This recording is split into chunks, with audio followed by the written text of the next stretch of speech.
The Wicked Witch of the West, or the 13-game losing streak, is dead. Jazz win it. We're talking about it next on POSTCAST.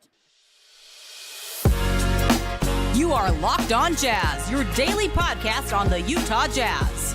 Part of the Locked On Podcast Network, your team every day. Jazz win. Jazz win.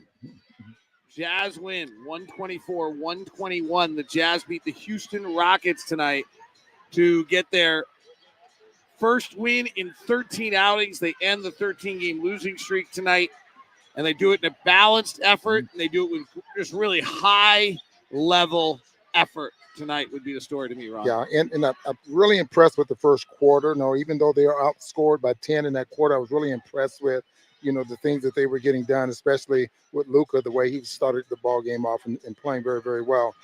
We had talked to Scott about things that they wanted to accomplish in that ball game, getting up on screens and all of those kind of things. I didn't think they did such a great job early in the ball game, especially with VanVleet.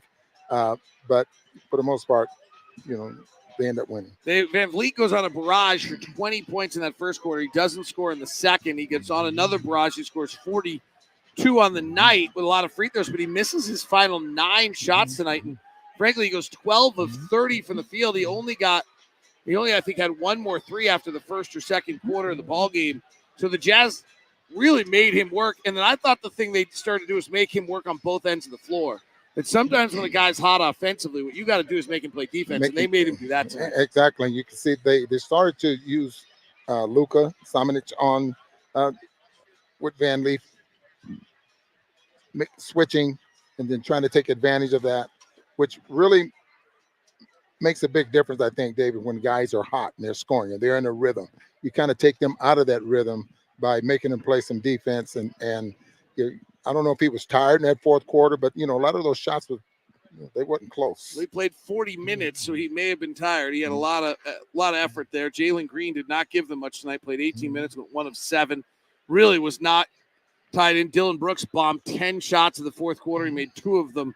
Jazz got a balanced effort. 7 different guys in double figures tonight, Ron. And you mentioned Luka Samanic had his best game. The Jazz staff, front office have been really high on him. We've commented on him before. He just seemed to play nervous all the time and tight, and at times like pulling the string back. Tonight, he just looked like everything we've seen at him in practice and scrimmages.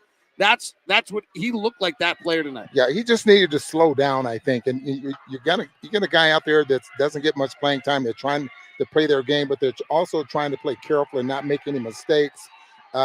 Even tonight, after he had things going, he seemed to kind of go back to where he was when he only was getting a few minutes out there on the floor. This is the most minutes he's played all season long, 33 and a half minutes.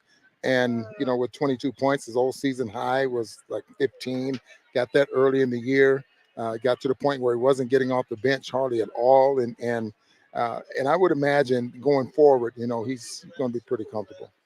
Been big cheers, a lot of pictures being taken. Jazz dancers taking pictures of their family out on the floor for one last time. Lowry Markkinen just walked out and gave some young boy from Wisconsin who's visiting a pair of shoes, and he's all fired up. So happiness all the way around here in the arena right now. The talk of the game, probably for Jazz fans right now, is Kenny Lofton Jr. He got his first rotation minutes, 27 minutes. This guy's been a G League star for a while. He's been a Summer League star. He's big. He's 6'8". He's 275 pounds. He's heavy, right? Overweight, whatever you want to call it. It's probably, but he's super skilled. He's got a deft touch. You can see it in his jump shot. He's a good passer. He made 1 or 2 passes to Keontae George, one in particular, where he kind of ball faked a few times and then bulleted a pass through traffic that he created. But he created the passing lane by faking the passes. He's clearly a skilled basketball player, and he got to display that tonight. Yeah, he gets 27 minutes, as you just mentioned, only missed a couple of shots. But aside from making those shots, as you just mentioned, his presence out there on the floor, he showed a variety of things that he can do in a basketball game. Shot the 3. What was he?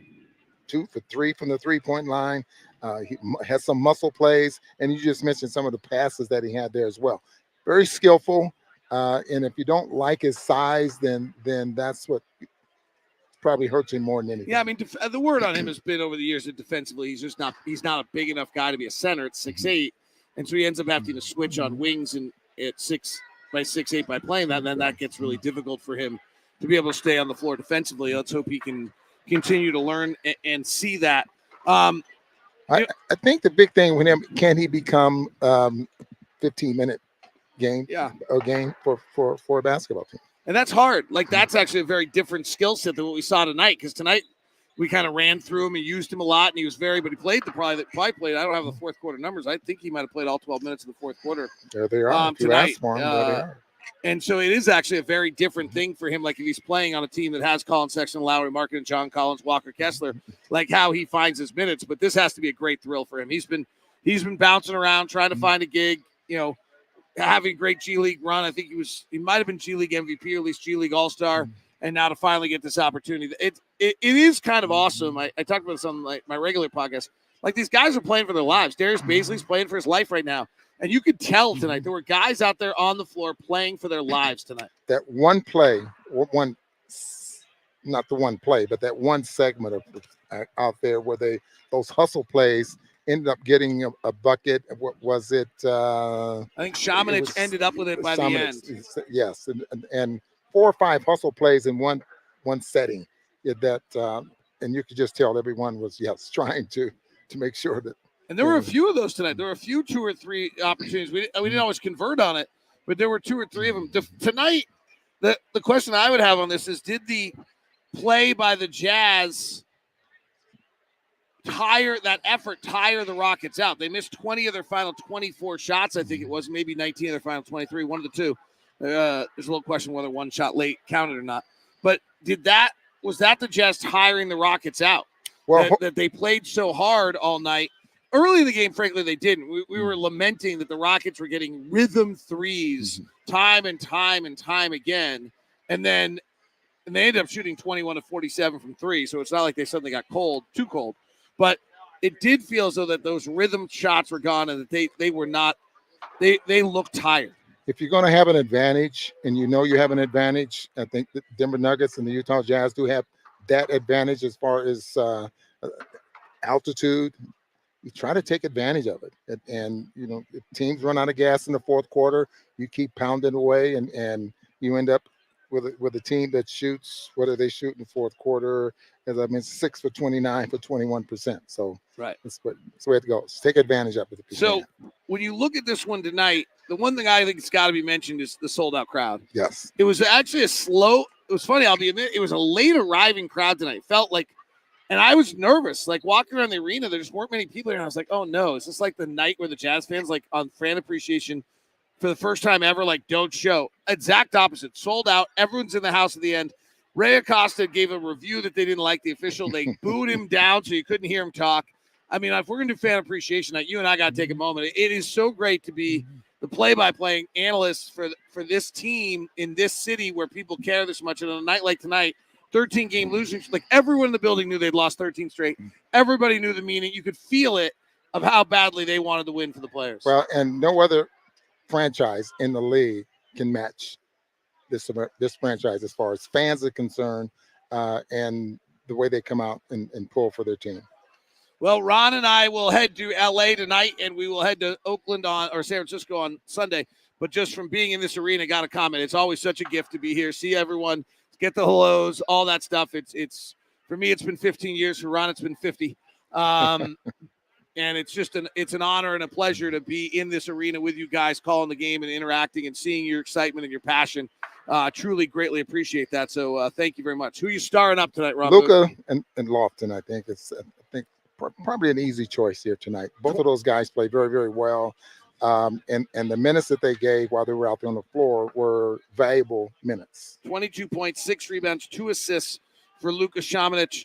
Kenny Lofton, 27 minutes, 14 points, 9 rebounds, 5 assists, 2 steals, and a block shot tonight. What he had, 9 rebounds? 9 rebounds, 5 assists. of them on the offensive glass. It's pretty great. Yeah.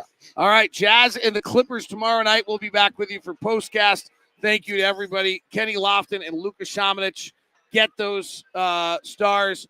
We still got 2 to go, so we hope you'll join us for POSTCAST. Early one on Sunday as well.